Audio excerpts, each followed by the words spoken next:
All right, I guess that we can start. It's 10 minutes after 4, so how are you guys doing? I know that it's probably not the best time of the day to just have this presentation because there's a great level of excitement out there, the Melbourne Cup, right? Everybody are excited. I probably won't be able to just give you the same level of excitement on that session, but I'll try to at least maybe wake you up, right? I hope, yeah. I hope you guys are well caffeinated, right? After the lunch and all these things, and I hope that mentally you're still here and not on the party, which is going to be happen later on. But anyway, so my name is Radosław Śmigielski. I'm working for Nokia in the CBIS team. The CBIS stands for the Cloud-Based Infrastructure Server. And I'm going to talk about the CPU pinning and NUMA and stuff like that. I'm just wondering how many of you actually run the CPU pinning somewhere in the production? Right, let's say half of the room. That's okay. Right, so without further ado,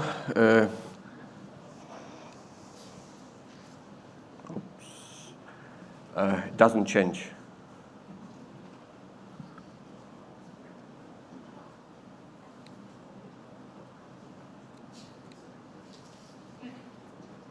Well, there's some problem with the laptop. File start.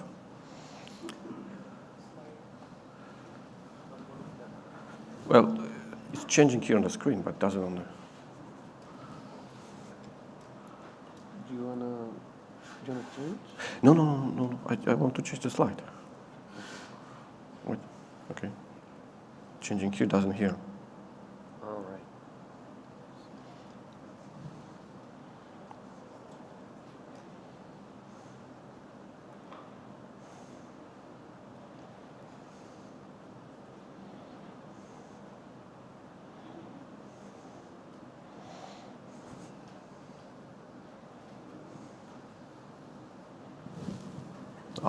Oh, that's fine. Looks promising now. No.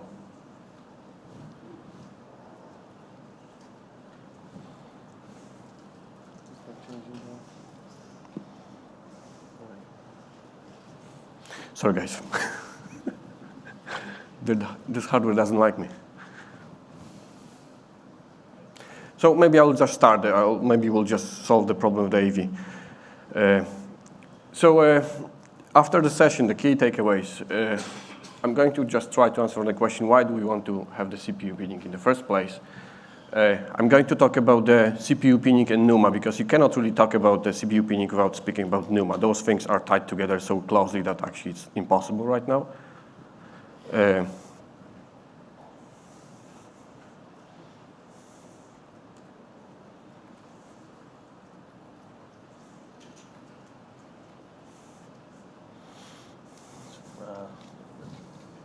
Coming as a frozen screen.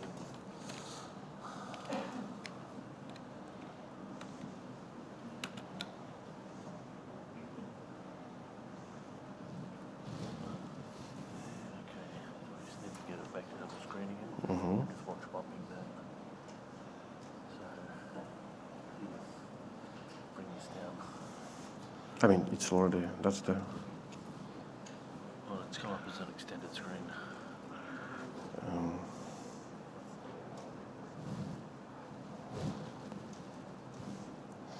Oh, okay. Oh. I'm not going to touch it. The ratio is maybe not the perfect. Okay, but at least it's working now. Yeah, just watch pop. Yeah, okay. I'm not going to touch it. Sorry for the delay. NUMA and CPU pinning, those things are tied together. Like I said, next point will be the CPU pinning support from the OpenStack point of view, right? Some examples with hopefully live demo, and some common nasty pitfalls which you can see during this kind of configuration and went through, and I want to share this with you. So in the first place, why do we want to CPU pinning at all, right? So the first reason and the main reason is the performance. The second reason is the latency. And the third reason is the performance and latency again, right? But seriously, So the CPU pinning, what does it mean? The general concept is that actually you have a physical CPU somewhere on your server, and you want to just exclusively assign this CPU to the VM, right? Just one-to-one mapping. Sometimes you have a situation that you have a slightly different configuration, that you want to have the same CPU can share, well, multiple VMs can share the same CPU, but they won't be just migrated to different CPUs. But I'll talk about this later on. And why do we want to actually pin the CPU? So one of the most important things is the CPU cache, all right? So whenever the VM or any process gets migrated between the CPUs, there are different, well, it is a very expensive process in terms of the CPU cache flashing. The cache is to be invalidated, and the same data needs to be loaded from the main memory, which is quite expensive process, to the second CPU where the process was migrated, and so on, all right? So sometimes depends on the use case. Sometimes you want to, for example, completely separate the process from the rest of the processes running, from the rest of VMs running, okay? Not to have this noisy neighbor problem. Or sometimes, for example, want to have, like, if the VM has multiple CPUs, you want to group those CPUs on the same NUMA node, on the same core, right? And then the processes running inside the VM, they can share the CPU cache. And in this way, basically, if some variables get updated, you don't have to, the process doesn't have to talk to the main memory, just basically it does through this fast cache, right? And memory speed access. So this is an extra NUMA feature, let's say that way, which comes with this architecture, and I'll talk about this later as well. So let's just take a step back and just have a look where we started, okay? So we started a few years ago with the classic SMP architecture, so where we have, like, usually it was like one physical server, one physical CPU. In the CPU we have, like, usually it was 4, 8, maybe 12 cores, okay? And all the cores they used to have on L1 and L2 caches, and all the CPUs were connected to the one FSB, frontside bus, all right? And the frontside bus was connected to the Nord bridge, and there was a RAM, and all this kind of like a fast peripheral were connected to the Nord bridge. But what are the problems with this? So the first problem is that actually this FSB bus was just one shared bus between all these cores, all right? So it wasn't optimal solution, because even maximum speed that bus was 12 gigabytes per second. It was shared between 4 of the cores, and it was always the risk of contention, and it wasn't perfect. So as time goes, we had more and more CPUs, more and more cores in the servers, and the NUMA, well, maybe not came out, because the NUMA is not a new concept. It was a concept which exists since quite a lot of time, but it basically was implemented in the first time. So with the NUMA node, you might have 2 nodes, 4 nodes, or 8 nodes. All this kind of all these big squares, rectangles, are the NUMA nodes, okay, on this example. And every single NUMA node, in fact, is like a separate SMP system, all right? So the SMP systems, we have 4 of them here on this example, are connected through this fast link, which in case Intel, it's called Intel Quick Path Interconnect, QPI, Intel QPI, we might have heard this name, or maybe in case of AMD processors, Hypertransport, the HT. The difference is that all this kind of like NUMA nodes, they have separate L3 cache. They don't share the L3 cache is common for all the cores running on the, it's shared between all the cores on particular NUMA node. There's a local memory controllers, and the memory is connected to particular NUMA node, okay? So all these NUMA nodes have their own dedicated memory controllers and all dedicated RAM, okay? What you can actually have a look as well right now is how the CPUs are, the number of CPUs. This is I specifically put the numbers between there is a core 0, core 1 CPU, and there is, for example, 0, 16, okay? So we have 0 core here, core number 1 we have here, core number 2 is here, and core number 3 is here, and so on, so on. So this is quite a tricky way how the kernel actually is enumerating those CPU cores, okay? It will be important later on. So what are the benefits of this new architecture? Of course, we replace the FSB by the new links type, the Intel QPI or Hyper Transport. The speed, of course, is faster than it used to be. Like I said, each NUMA node is the standalone SMP system, the fast point-to-point link. So, of course, you can assume that, well, the best performance you can get when your process is running and the memory is located on the nearest memory, which is local to the NUMA node, all right? But it's not always the case. I'll show one actually great example when you see that the VM can have actually memory on different NUMA nodes, okay? And well, let's say benefit. There's of course the problem with the CPU cache coherency and when the data is written to the main memory and what's happened when, for example, some process is updating, process which is running on one NUMA node updating memory, and the same memory can be accessed later on from different process which is running on completely different NUMA node. So then actually the modern cache coherency algorithms are pretty fast when the processes are running on the same NUMA nodes, but the problem starts and is becoming gigantic problem when the processes are running on different NUMA nodes. Then the time which is necessary to actually synchronize the memory, it's building up and it's getting really, really high. Right, so as a first example, I'll show you something, okay? So this is like this one-line script which I'm going to run on one of my computes, all right? So this is the standard compute. It's nothing interesting. There's no CPU pinning at all. Not that here, okay? Right. So we have 8 VMs running on this particular host. So this watch command, hopefully we'll see this. It will highlight. Right. Maybe I'll start. So the interesting columns on this, you see the 18. So that it was this value was highlighted because it was changed. Okay, the watch just changed it. Okay, but have a look on the. Well, it doesn't change too much because those VMs are completely idle. Okay, those are small CentOS Ceros VMs, and they're sitting and doing nothing right now. But from time to time, you can actually see how this is the processor number to which the KVM process was assigned. Okay. So the kernel scheduler assigned, for example, the process with the PIT number 4628 to the process to the CPU number 2, and the star in the next column actually means that actually is idle. Okay. So from time to time, well, it's not very effective, but I encourage you actually to run the same command on your server, and you will see how frequently the VM, the KVM process is getting shifted between the CPU cores. All right. It's sometimes.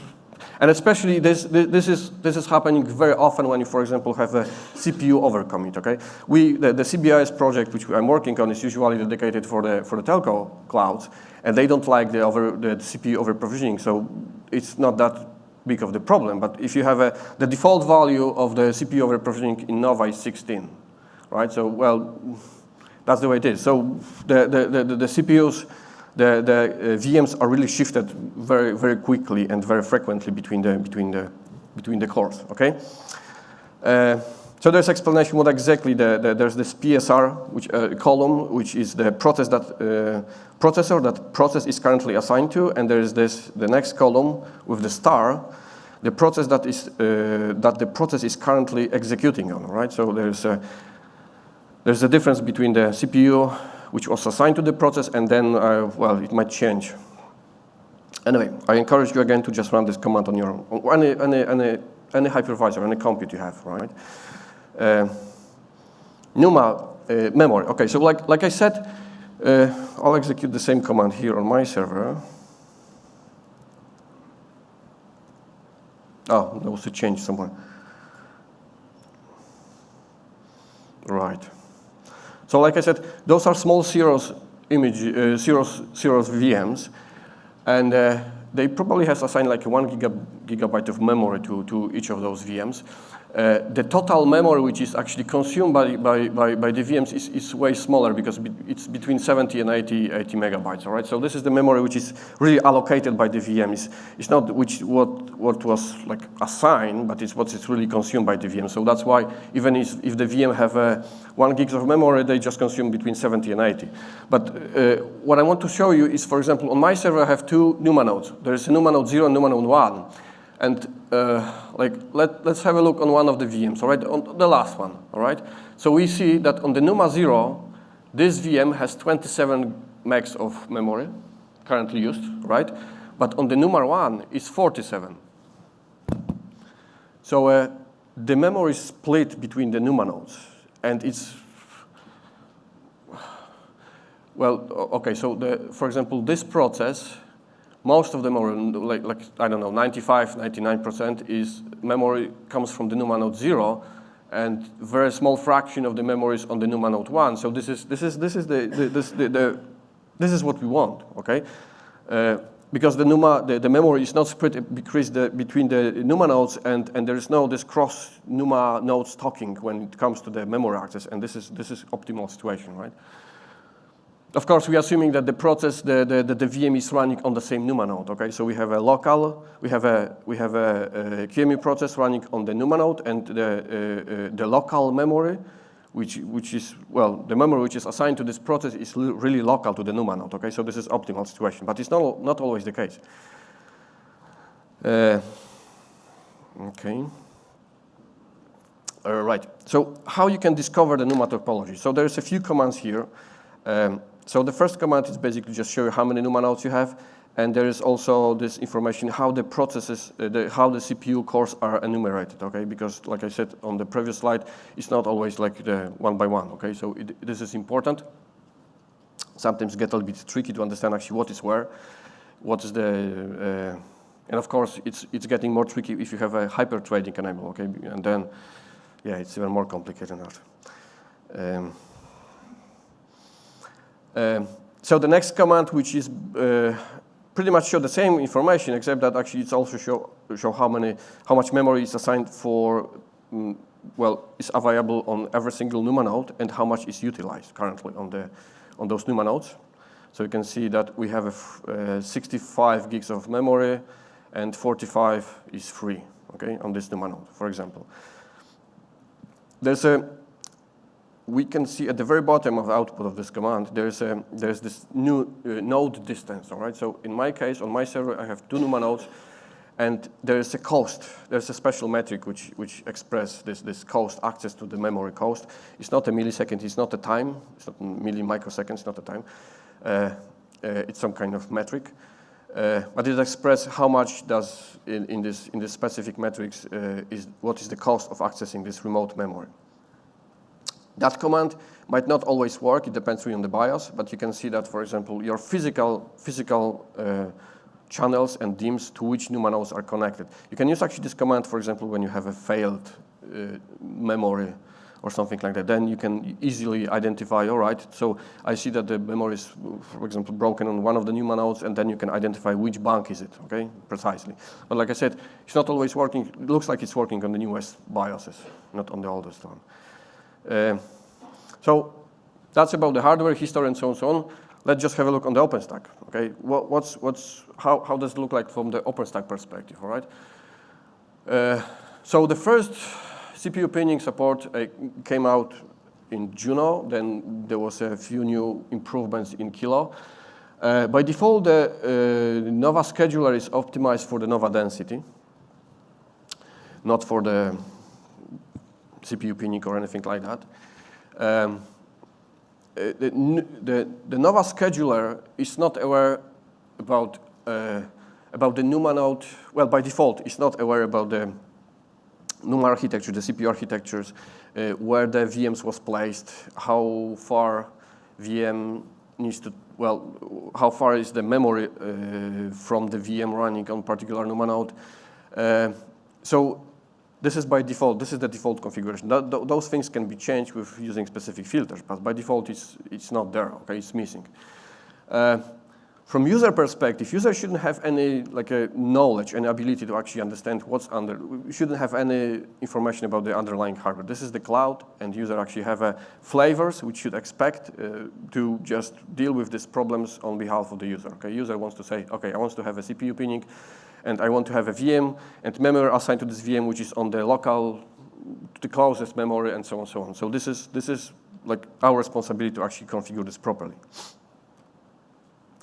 So example, I'm going to have 3 controllers and 2 computes. One compute will be just a normal compute without CPU pinning, and the second compute will be with the CPU pinning enabled, all right? And where are you going to start? So there's few steps. So the first step, we have to somehow tell the system which CPUs are going to be used by the base system, all right? Because your hypervisor still needs to run. There needs to be still syslog. There's some monitoring stuff, I don't know, Zabbix, whatever. There's Nova compute process. There's a neutron agent, SRIOV agent, whatever. The process is the basic process. Sometimes you have if you have a hyper-converge compute, you have a Ceph OSD or something like that running, okay? So those all resources, all those processes needs to have a CPUs which they can consume, all right? So we have to allocate those CPUs. So there's 2 ways. So the first way, which seems to be easiest way, is using the systemd, and the other way is using the special special kernel param, okay? So with the systemd, there's an option in this file, so etc systemd system.conf, where you specify the CPU affinity, and you can list the, you can list the CPUs like here, or you can specify the range of the CPUs, and those are the CPUs which systemd can utilize, all right? So nowadays, most of the Linux distros use the systemd as a startup system, so all the processes which are starting, the CPU, the systemd is controlling them, and it's basically setting the CPU affinity when, for example, Nova compute is starting. So it just put this service on one of those, just spread the services which start during the boot on those CPUs, right? In this way, the rest of the CPUs supposed to be free, okay? They are not completely free because there's always, I can show you something. So the stuff which is still working on those CPUs are not user space processes, but those are the kernel space processes. Let's say that we want to have a look. Okay, no.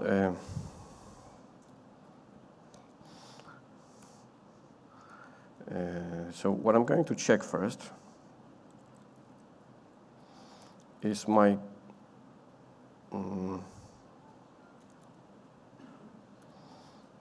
all right. So those are all the parameters which the kernel boot parameters, all right? And you can see the last option is this CPU isolation, all right? So this is the second method. So the second method is you're basically telling the kernel during the boot that you won't exclude particular CPUs or range of CPUs from scheduler completely, all right? So the CPU, so kernel scheduler will completely ignore those CPU and start all the processes, including systemd and everything else. So the systemd, when it will starting the new process, it won't even see the rest of the processes, right? So this is the second method, but I want trying to show you something that even if you exclude all the processes, there are still kernel threads, okay? So there is some kernel workers and so on, which are still running on those CPUs. And there's, you need those kernel threads running on those processes. You cannot exclude those, okay? So those are the only one, but those are necessary. So how are we going to do this? All right, so 2.7, so let's say CPU number 1 should be the one which is still used by system. Right. So those are on the process, the CPU number 1 is assigned to the base system, right? So you can see all these processes. This is actually a mixture of the CPU, the kernel processes, like, let me actually slow it down.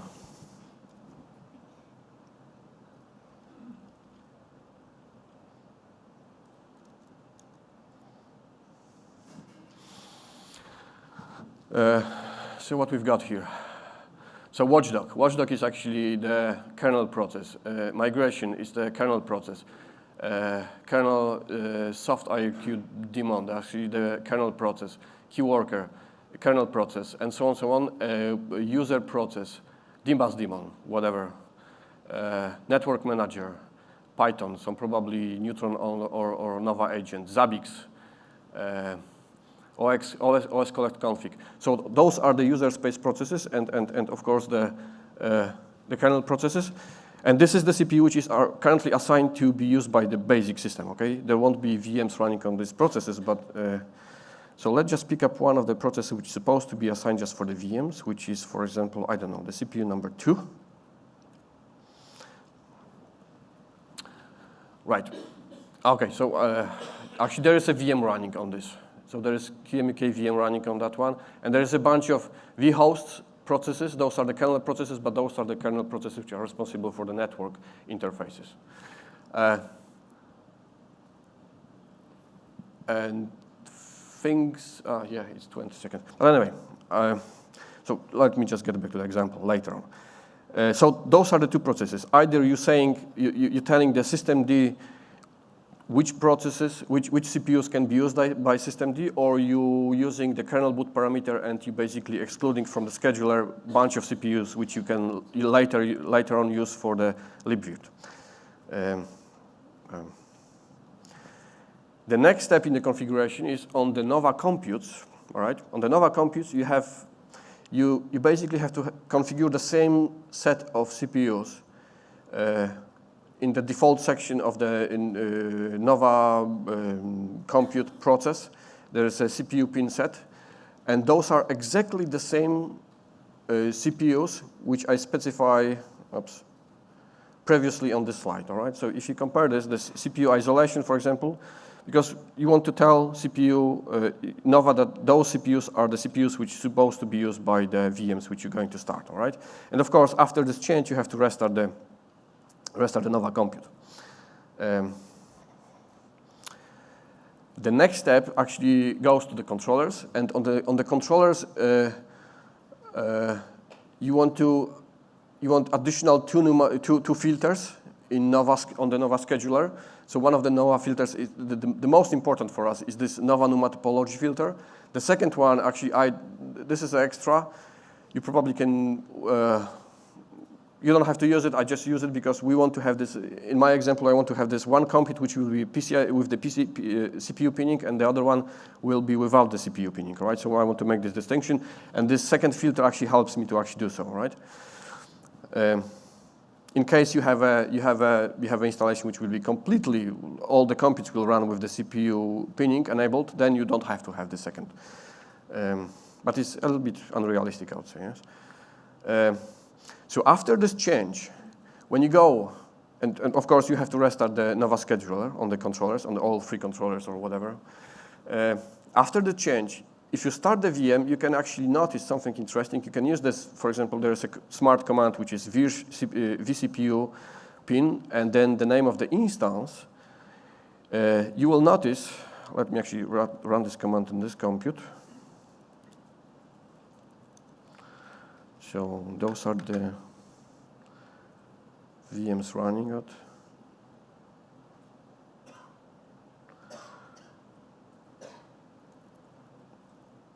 I'll just pick up one of the VMs. Okay. So we just configure the Nova scheduler, Nova compute, and just specify the CPUs which are supposed to be used by the VMs. Well, but we didn't do anything else. All right.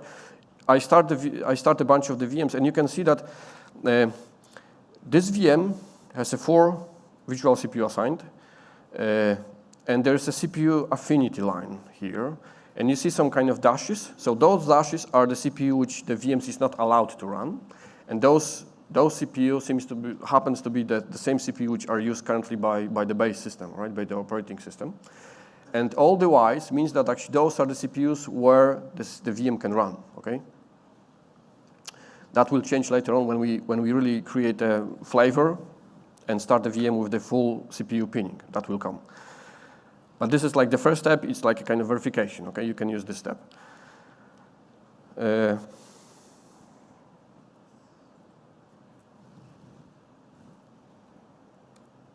Sorry.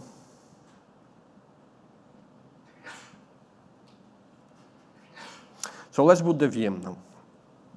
So in order to boot the VM, we have those 2 computes. One of the computes is going to be the compute with the CPU pinning enable, and the second one just a standard compute without the CPU pinning. I'm going to create 2 aggregates. The one aggregate is the aggregate 0, is the standard one, so you can see the flag which is pinned equals false, all right? And it's going to be compute 0. And the second aggregate, this aggregate 1 underscore NUMA with the property which is set to pinned true, and it's going to be compute 1. So let me just basically just copy and paste those commands.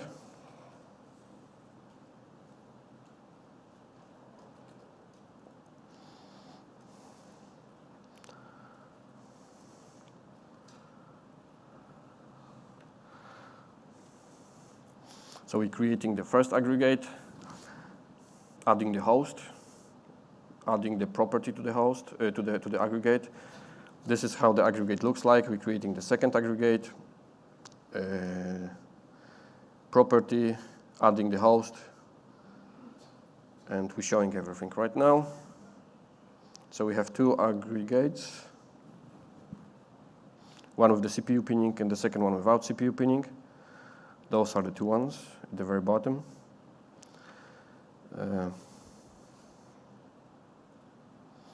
Right.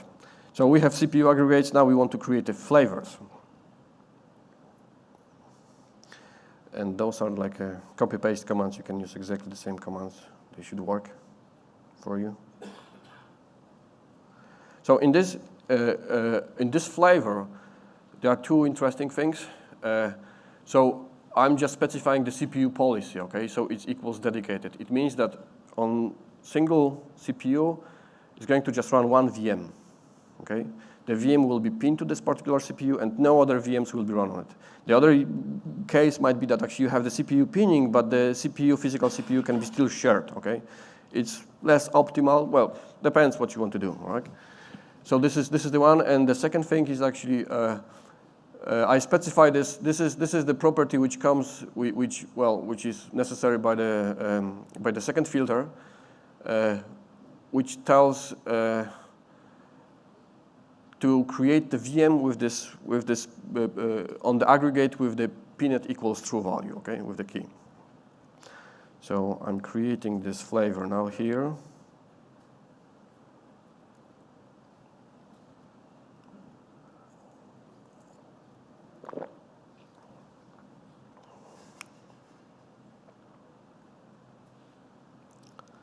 Right. We have a flavor ready. And let's just create some VM.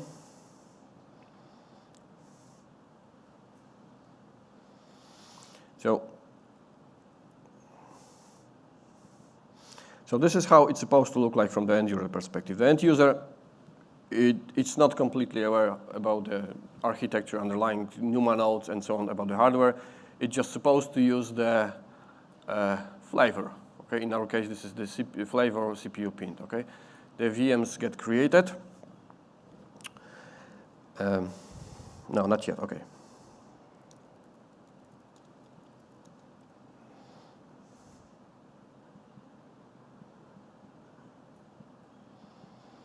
Okay, so we have one active VM, which is supposed to be the new VM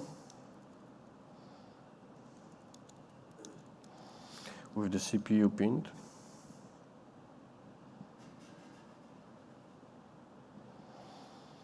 Right. So as this was expected, it was scheduled on the compute one, which is this compute with the CPU pinned enabled, right? And this is instance 0006C, okay? So let's just have a look if it's really on the compute one. So this is my compute one. You can see the host name. There's one VM running, okay? So let's just verify what exactly was configured for that VM. We can use the same command which I used before.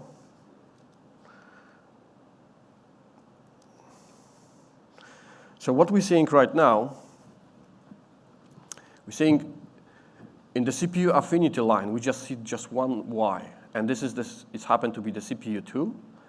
So it basically means that that particular VM gets scheduled and it's assigned to the CPU, just to the second CPU, and it's allowed only to run on the second CPU.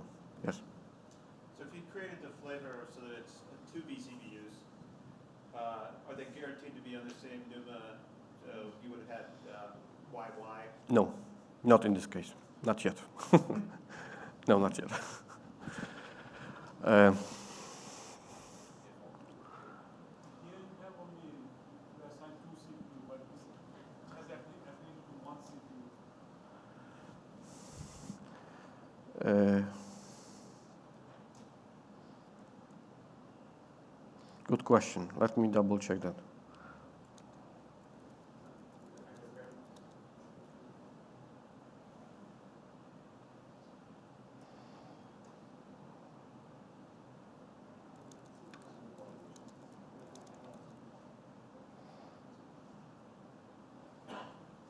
No, actually, this is just one CPU.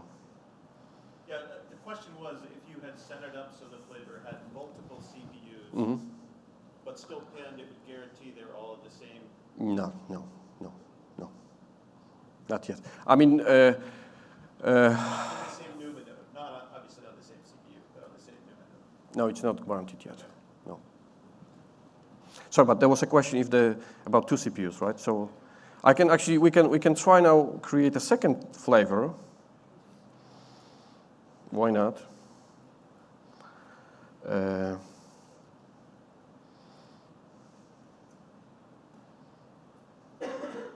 Okay, it will probably take, we can do the test later on after the session, okay? I don't want to actually spend too much time. I'm probably delayed anyway.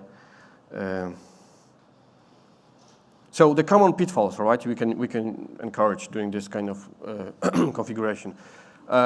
This is actually not very common, but still sometimes it's worth to check your BIOS configuration because the NUMA node actually, whether we like it or not, you're supposed to have it enabled in the BIOS in the first place. The next thing, it's a little bit sometimes complicated when it comes to all the CPU pinning, the CPU numbers, okay? Which CPUs you want to have assigned to the base system, to your operating system, and which CPUs you want to give it to the VMs, right? So this is a little bit tricky. Usually it's supposed to be the CPU affinity. If you're speaking about the system deconfiguration option, it's supposed to be bitwise exclusive to the value in the NUMA configuration on the computes, okay? So those things needs to be exclusive, right?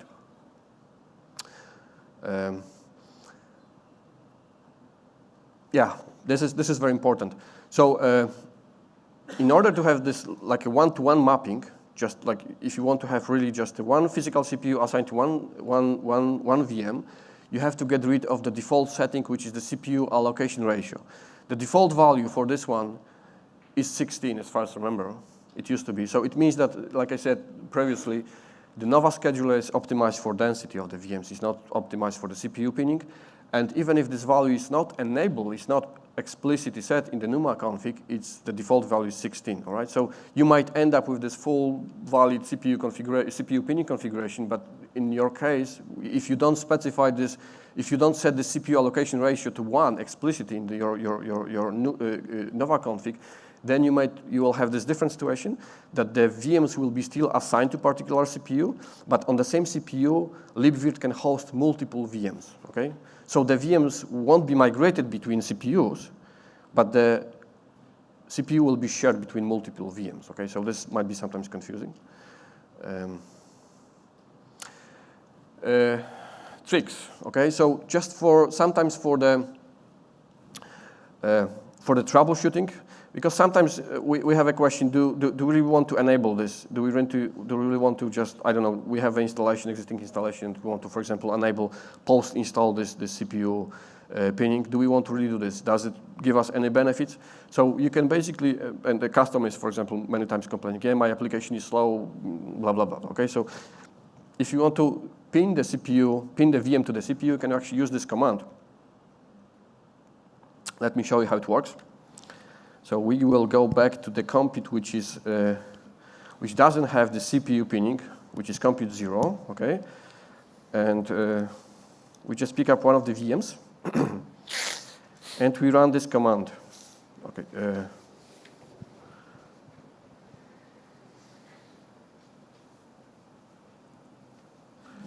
Or maybe we just, first of all, run this command, so we will see how the current configuration of this VM looks like. I don't know. Let's just pick up that one. So we have 4 virtual CPUs, okay, and they are not really assigned to some particular CPUs, right? And we can use this command to enforce the CPU pinning. The name of the VM, then after the name of the VM, we have to specify that, for example, okay, we want to CPU pin the virtual CPU number 1, which will be assigned to physical CPU number, let's say, 19, okay? Something's happened. Let's see what's really happened. Right, so you can see right now that the vCPU1, well, 19, actually the CPU are numbered from 0, so this is 18, and it's just explicitly assigned to just one physical CPU, okay? So you can go through all the virtual CPU and you can explicitly assign them, and then of course you can compare, okay, does it give you any benefits, okay? I'll try to, I don't know, you can put this, you can try to put those vCPUs to one NUMA node and see if that will help, okay? Or maybe just move it to the second NUMA node. If you see that, for example, the memory is really assigned to the second, the memory of the VM is local to the second NUMA node, then, for example, the VM was placed in the first place. So we can basically just force this migration. Of course, this is outside completely of the OpenStack knowledge. So this is, like I'm saying, just for troubleshooting, okay? It's a good trick. And if you want to play with the CPU pinning even on your Linux laptop or your Linux desktop, okay, there's a nice command, right? So if you have a problem with your Chrome browser, for example, which is getting better and bigger and bigger, right, in terms of memory and CPU consumption, you can use this command. There's this task set, right, and -C, and then you're specifying that, for example, 2 and 3 are the CPU 2 and second and third CPU. And on those CPU, you just allow this process to run. In my case, I'm using the Firefox, so that was Firefox, okay? So I'm just starting the Firefox on my second and third CPU on my laptop, all right? You can do the same with whatever process you want. And this is something what works on every single Linux. All right, looks like I don't have too much time for questions. So maybe I'll take the questions after the session. So thank you very much. And